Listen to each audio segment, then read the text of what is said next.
The story begins with a woman named Eleanor Hartwell, who lived a quiet and mysterious life in the countryside. Her home was an old, sprawling estate surrounded by thick woods that seemed to stretch endlessly.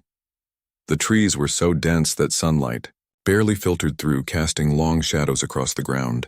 To the villagers nearby, Eleanor was both fascinating and unsettling, a figure shrouded in whispers and half-truths.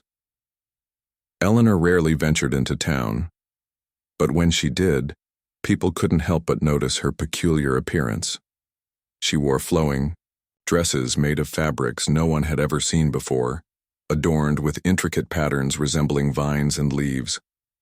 Her hair, streaked with silver, fell loose around her shoulders, and her eyes carried a depth that made it feel as though she could see right through you.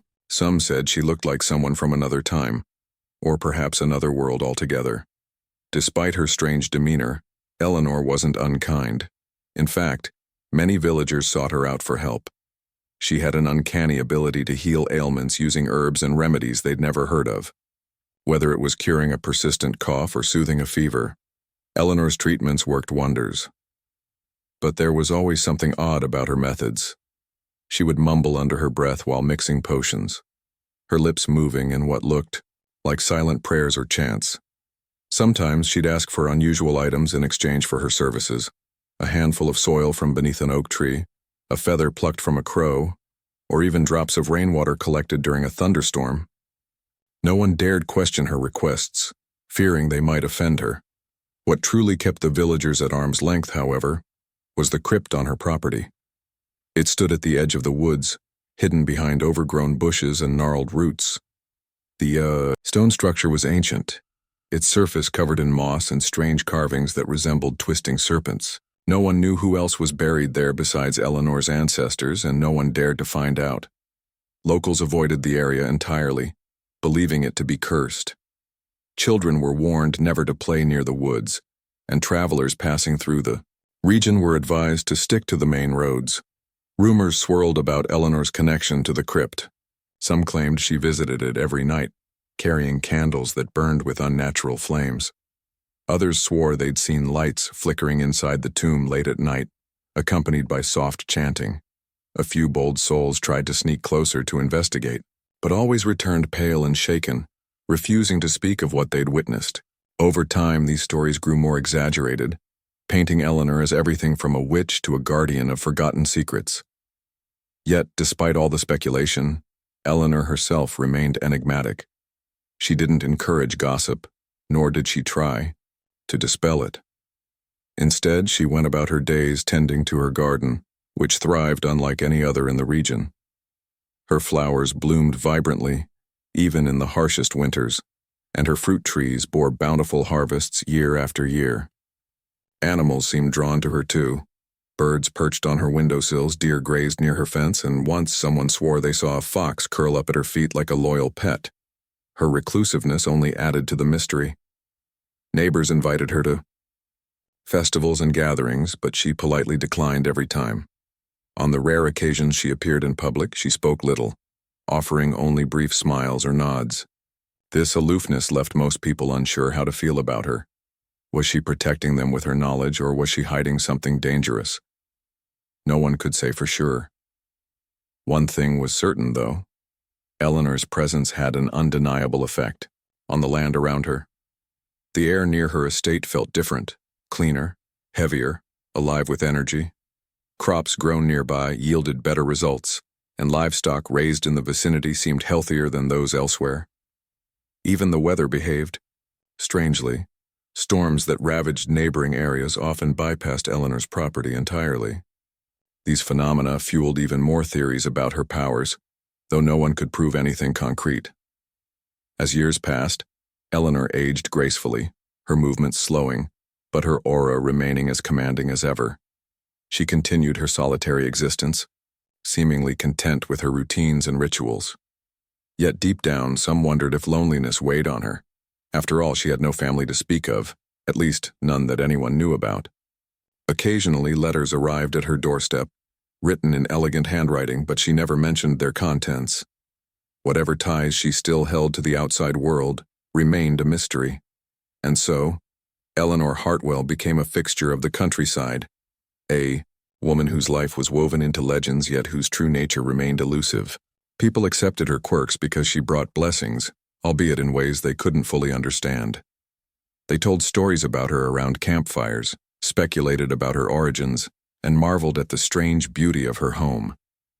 Little did they know, their fascination was just the beginning of a tale far stranger than they could imagine. For beneath the surface of Eleanor's quiet life lay secrets that would soon unravel in ways no one could predict. The day Eleanor Hartwell passed away was unlike any other in the small countryside town.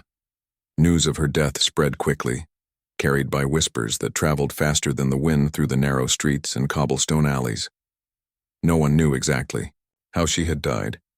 Some said it was simply old age catching up to her, while others murmured about something more mysterious.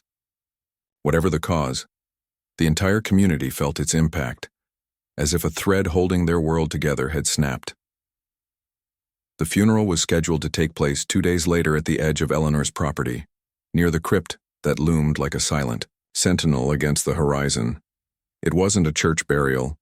No priest in the village dared set foot inside Eleanor's estate during her lifetime, let alone officiate a service there. But this time, an exception was made.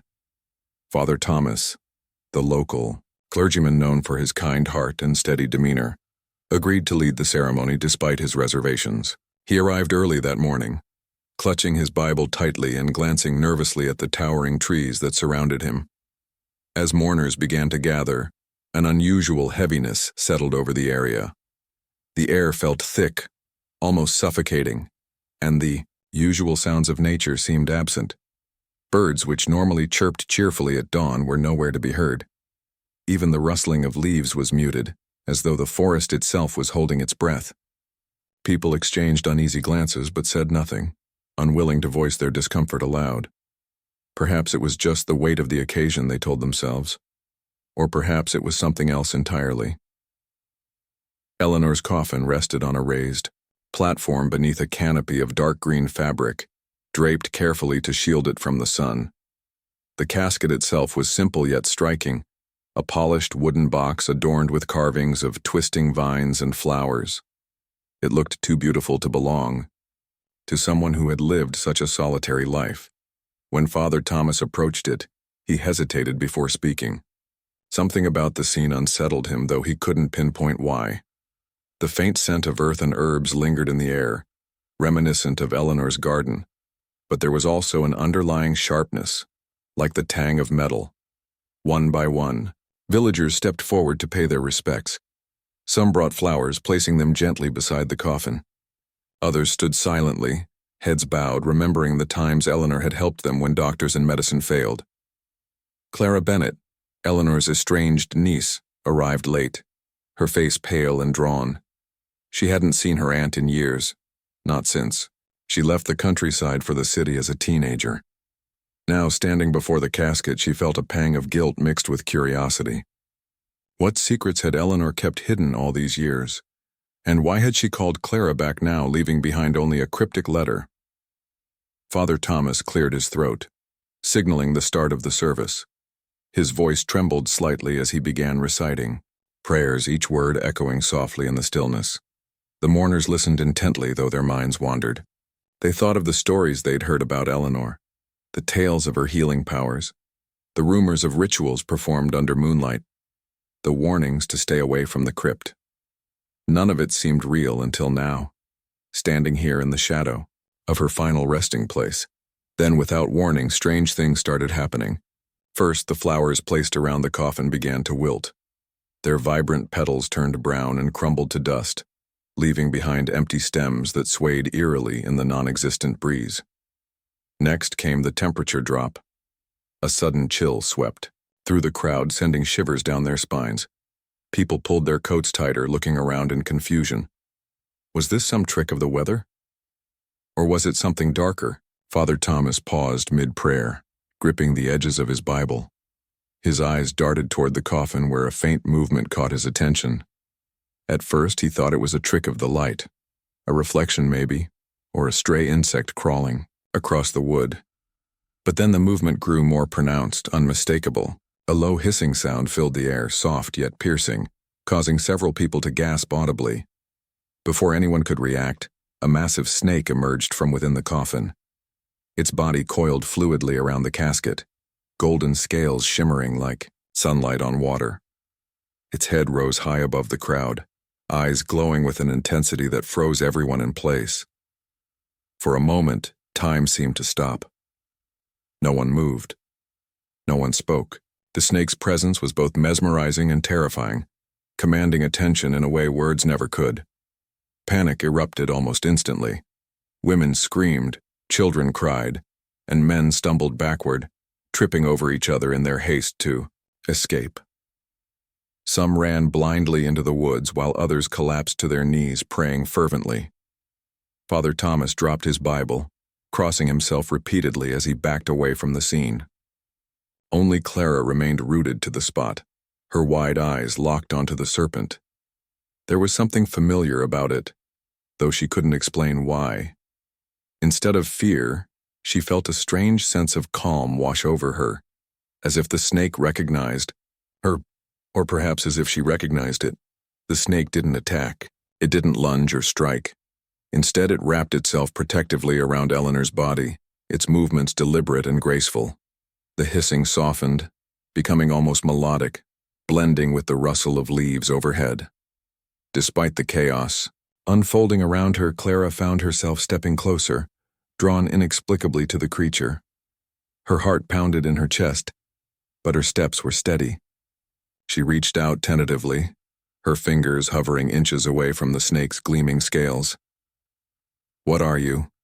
she whispered, her voice barely audible over the commotion. For a fleeting moment, she thought she saw the snake's lips curl into what might have been a smile. Then, just as suddenly as it appeared, the serpent vanished, dissolving into thin air like smoke carried away by the wind. The crowd stared in stunned silence, unsure whether what they'd witnessed was real or some collective hallucination. Clara stood frozen, her hand still outstretched, her mind racing with questions. Whatever had just happened, she knew one thing for certain. Eleanor's death was only the beginning of a story far stranger and far more dangerous than anyone could have imagined. The moment the snake vanished, a deafening silence fell over the gathering. The air seemed to vibrate with an unspoken tension, as though the world itself was holding its breath. People stood frozen in place, their faces pale and eyes wide with shock. Some clutched each other tightly, seeking comfort in shared disbelief, while others stared blankly at the empty coffin, unable to process what they had just witnessed. The golden serpent's sudden appearance and equally abrupt disappearance left everyone reeling, unsure whether they had been part of a waking nightmare or something far more profound. Clara, however, remained rooted where she stood, her hand still extended toward the space the snake had occupied moments before. Her heart raced, but her mind was eerily calm, as if some unseen force had taken hold of her thoughts and steadied them. She could feel the weight of countless eyes on her, curious and wary, yet she paid them no heed. Something deep inside her, a voice she couldn't quite name, told her that this wasn't over. Not by a long shot. Father Thomas, who had retreated several steps away during the chaos, now stepped forward hesitantly, his Bible clutched tightly against his chest. His voice trembled as he tried to regain control of the situation. "My friends," he began, his tone strained but determined, "we must remember that we are here today to honor Eleanor Hartwell, a woman whose life touched many of ours in ways we may never fully understand." He glanced nervously at the coffin, then back at the crowd. "What we have seen, it is beyond explanation, but let us not allow fear to cloud our hearts. Let us focus instead on remembering Eleanor and celebrating her memory." His words, though well-intentioned, did little to ease the unease rippling through the group. Whispers broke out among the mourners, growing louder as people debated what had just happened. Some insisted the snake was a trick of the light, a hallucination brought on by grief and exhaustion. Others whispered about curses, suggesting that Eleanor's death had unleashed something ancient and malevolent upon the land. A few even muttered prayers under their breath, pleading for protection from whatever force might be at work.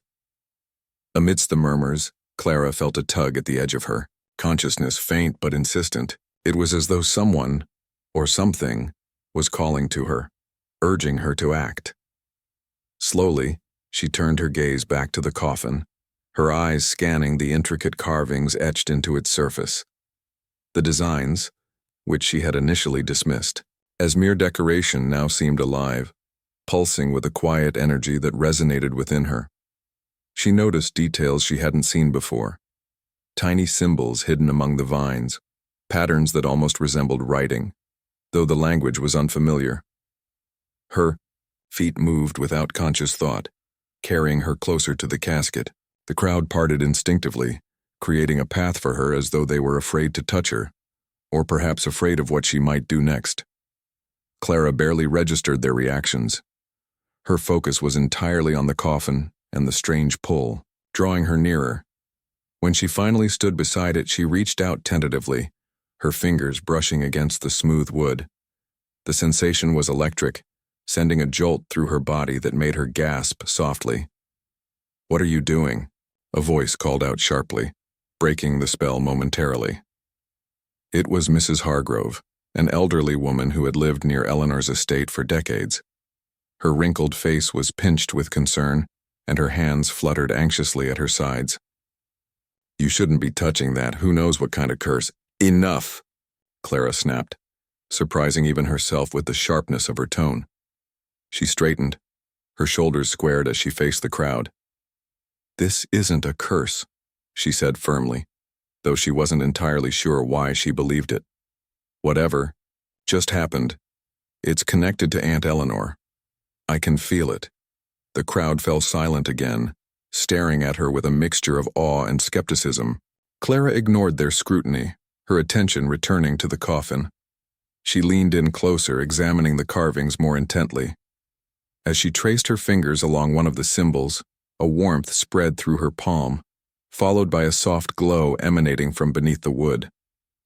Gasps erupted around her as the glow intensified, illuminating the entire casket in a golden light that mirrored the shimmer of the snake's scales. For a brief moment, the light seemed to pulse, like a heartbeat, before fading away just as quickly. Clara pulled her hand back, her breath catching in her throat. Whatever power had awakened within the coffin had subsided, for now, but she knew it wasn't gone. It was waiting, biding its time until she was ready to confront it. Father Thomas approached cautiously, his expression torn between fear and fascination. "Miss Bennet," he began, his voice low and urgent, "you must tell me, you see? What did you feel?" Clara hesitated, searching for the right words. How could she explain something she didn't fully understand herself? "It's hard to describe," she admitted finally, "but it feels important. Like there's something I'm supposed to do, something only I can do." Her statement sent ripples through the crowd. Some nodded solemnly as if they too sensed the gravity of the moment. Others exchanged nervous glances, clearly uncomfortable with the idea of Clara taking charge. Still, no one dared to challenge her, not after witnessing the strange events unfold. As the murmurs continued, Clara's gaze drifted toward the crypt, looming in the distance.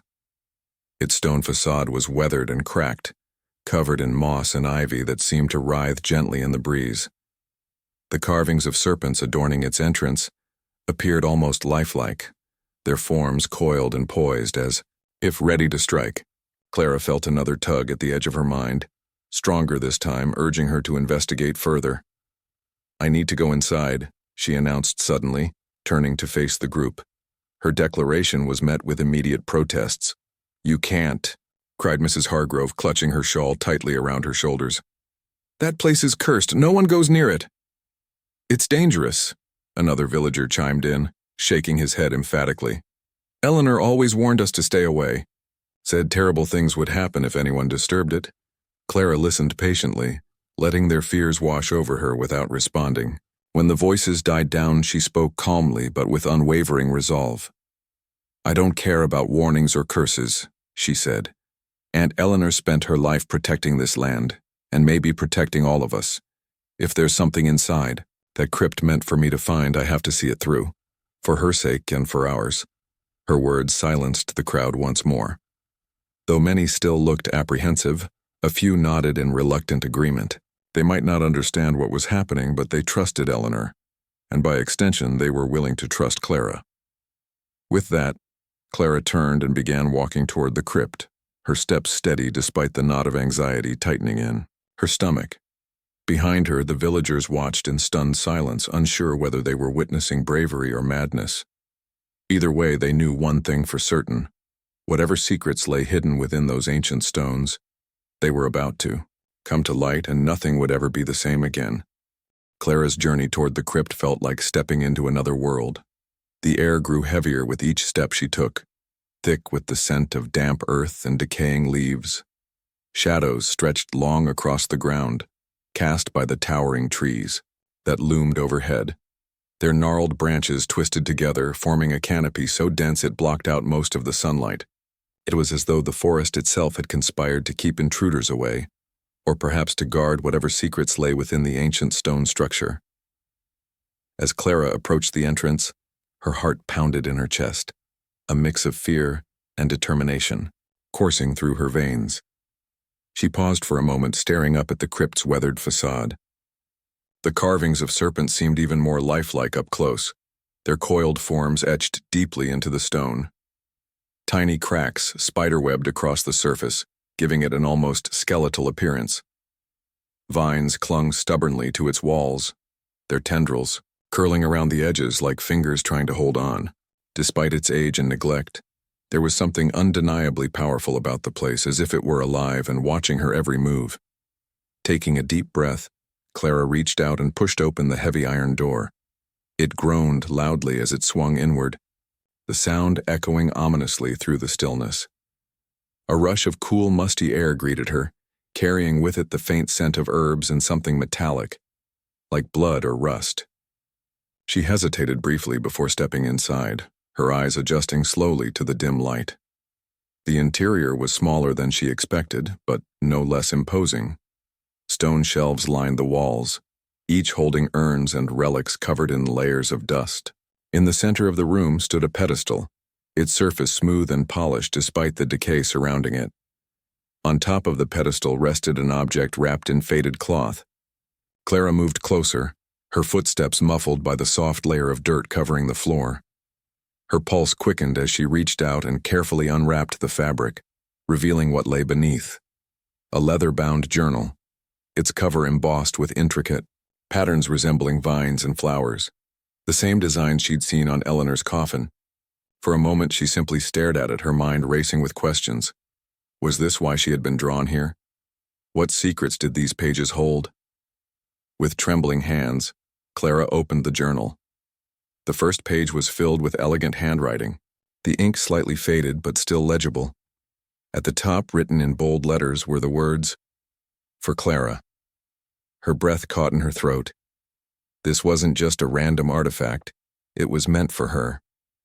Flipping through the pages, she discovered sketches of plants, detailed notes on their medicinal properties, and cryptic symbols that looked eerily similar to those carved into the coffin and the crypt's walls. But it wasn't just a record of herbal remedies.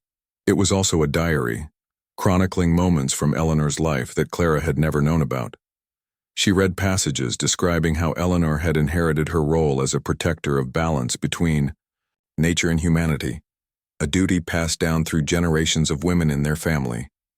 There were mentions of rituals performed under moonlight, offerings left in sacred groves, and warnings about forces that sought to disrupt harmony. One entry stood out in particular. "The serpent is not our enemy but our guide. Citharis has watched over us since time immemorial, ensuring the threads of existence remain unbroken. Should I fail, my successor must take up the mantle. Let them prove themselves worthy." Clara frowned, her thoughts swirling. Citharis, that name sounded familiar, though she couldn't quite place it. Then it hit her. The golden snake at Eleanor's funeral. Could it have been Citharis? Was it truly a guardian spirit, as Eleanor described? And if so, what did it mean for Clara to prove herself worthy? She felt a chill run down her spine as she realized the weight of the responsibility now resting on her shoulders. As she continued reading, Memories began flooding back to her. Fragments of her childhood visits to Eleanor's estate that she had long forgotten. She remembered wandering through the gardens, marveling at the vibrant colors and strange scents of unfamiliar plants. She recalled sitting cross-legged on the porch while Eleanor mixed potions, humming softly under her breath. Most vividly, she remembered the dreams she used to have after those visits. Dreams of snakes coiled protectively around her, their glowing eyes watching over her as she slept. At the time, she dismissed them as childish imaginings, but now they seemed significant, almost prophetic. Clara closed the journal, clutching it tightly to her chest. Her mind was a whirlwind of emotions: grief for Eleanor, fear of the unknown, and a growing sense of purpose she couldn't ignore. Whatever doubts she had about taking on this role, one thing was clear: she couldn't turn away, not when so much depended on her. Stepping back outside, Clara found the villagers waiting anxiously near the edge of the woods. They had stayed behind, unwilling to venture too close to the crypt but equally reluctant to leave entirely. When they saw her emerge, their expressions shifted from curiosity to apprehension. Mrs. Hargrove stepped forward tentatively, wringing her hands. "Did you find anything?" she asked, her voice barely above a whisper. Clara nodded, holding up the journal. "This belonged to Aunt Eleanor," she explained. "It's full of information about her work, her beliefs, and—" She trailed off, unsure how much to reveal. "And about me." The crowd exchanged uneasy glances, some murmuring among themselves. Father Thomas cleared his throat, stepping closer. "And what does it say?" he asked gently. "It says I'm supposed to continue her work," Clara replied, her voice steady despite the turmoil inside her. "There's a lot I don't understand yet, but I know one thing. Aunt Eleanor dedicated her life to protecting this land, and now it's my turn." Her declaration was met with silence. Some villagers looked skeptical, others concerned, but a few nodded slowly as if accepting the inevitability of her decision. Clara didn't wait for further reactions. Instead, she turned and walked back toward the estate, the journal clutched firmly in her hands. She needed time to process everything, to piece together the fragments of her past and prepare for whatever lay ahead. As she disappeared into the distance, the villagers lingered for a while longer, their whispers carried away by the wind. None of them could shake the feeling that they had witnessed the beginning of something extraordinary and potentially dangerous. Little did they know, Clara's journey was only just beginning. Somewhere deep within the forest, Cytheris stirred, its golden scales catching the faintest glimmer of light. It had chosen her, and it would not rest until she proved herself ready to carry the torch. The next morning, Clara woke with a heaviness in her chest. The journal lay on the bedside table, its presence both comforting and daunting. She had spent hours poring over its pages the night before, trying to make sense of Eleanor's notes and sketches. Each entry revealed more about her aunt's life, and the immense responsibility now resting on Clara's shoulders. Yet, despite the clarity the journal provided, questions lingered like shadows in the corners of her mind. What exactly was expected of her? How could she possibly live up to Eleanor's legacy? As sunlight filtered through the curtains, Clara sat up and opened the journal again. This time, she focused on a section near the back that seemed different from the rest. Instead of recipes or observations about plants, these pages contained step-by-step instructions for something called the Awakening. The text was accompanied by detailed diagrams of circles etched into the ground, surrounded by symbols, similar to those carved into the crypt walls. At the center of each diagram was the image of a serpent coiled tightly, its eyes glowing faintly. Clara's stomach churned as she read the accompanying note. "When the time comes, seek Cytheris beneath, the ancient oak where roots meet sky. Speak the words inscribed here, and the path will reveal itself. Be warned, the trials you face will test your courage, wisdom, and heart. Only then will you know if you are worthy." Her fingers trembled as they traced the outline of the serpent. Trials, courage, worthy. The weight of it all pressed down on her, making it hard to breathe. But there was no turning back now. If Eleanor believed she could do this, if Cytheris had chosen her, then she owed it to her aunt, to herself, and to the land she had grown to love, to try. By midday, Clara found herself standing at the edge of the forest, staring up at the towering oak tree Eleanor had once referred to as the heart of the woods. Its branches stretched high into the sky, leaves rustling softly in the breeze. Thick roots jutted out from the base, twisting and curling like veins across the earth. It was a place she remembered well from her childhood, a sacred spot where Eleanor would often sit, lost in thought or murmuring prayers under her breath. Now it felt even more alive, pulsing with an energy that made the hairs on Clara's arms stand on end. She knelt beside the largest root, brushing away layers of moss and dirt until she uncovered a flat patch of soil. Using a small knife from her pocket, she began carving the symbols described in the journal into the ground, forming a perfect circle around herself. Her hands moved steadily, guided by instinct rather than uncertainty. As she worked, the air grew still, as though the forest itself was holding its breath. When the last symbol was complete, she stepped into the center of the circle and took a deep breath. Clara glanced down at the journal one final time, memorizing the incantation written in Eleanor's elegant script. Then, closing her eyes, she began to speak. The words felt strange on her tongue, foreign yet familiar, as though they belonged to a language she had known in another life. With each syllable, the ground beneath her feet vibrated gently, and a warm light began to emanate from the symbols, growing brighter with every passing second. Suddenly, the world around her shifted. The forest melted away, replaced by a surreal landscape bathed in golden hues. Trees stretched impossibly tall, their trunks shimmering like polished metal. Flowers bloomed in colors she couldn't name, releasing scents so sweet they brought tears to her eyes.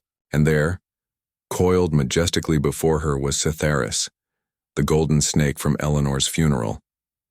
This time, however, Cytheris wasn't just a creature of flesh and scale. It radiated power, its very presence commanding awe and reverence.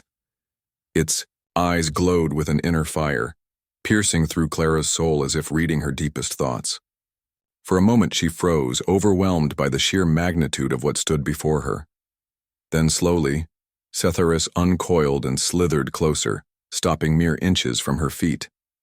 And then it spoke, not with a voice, but directly into her mind.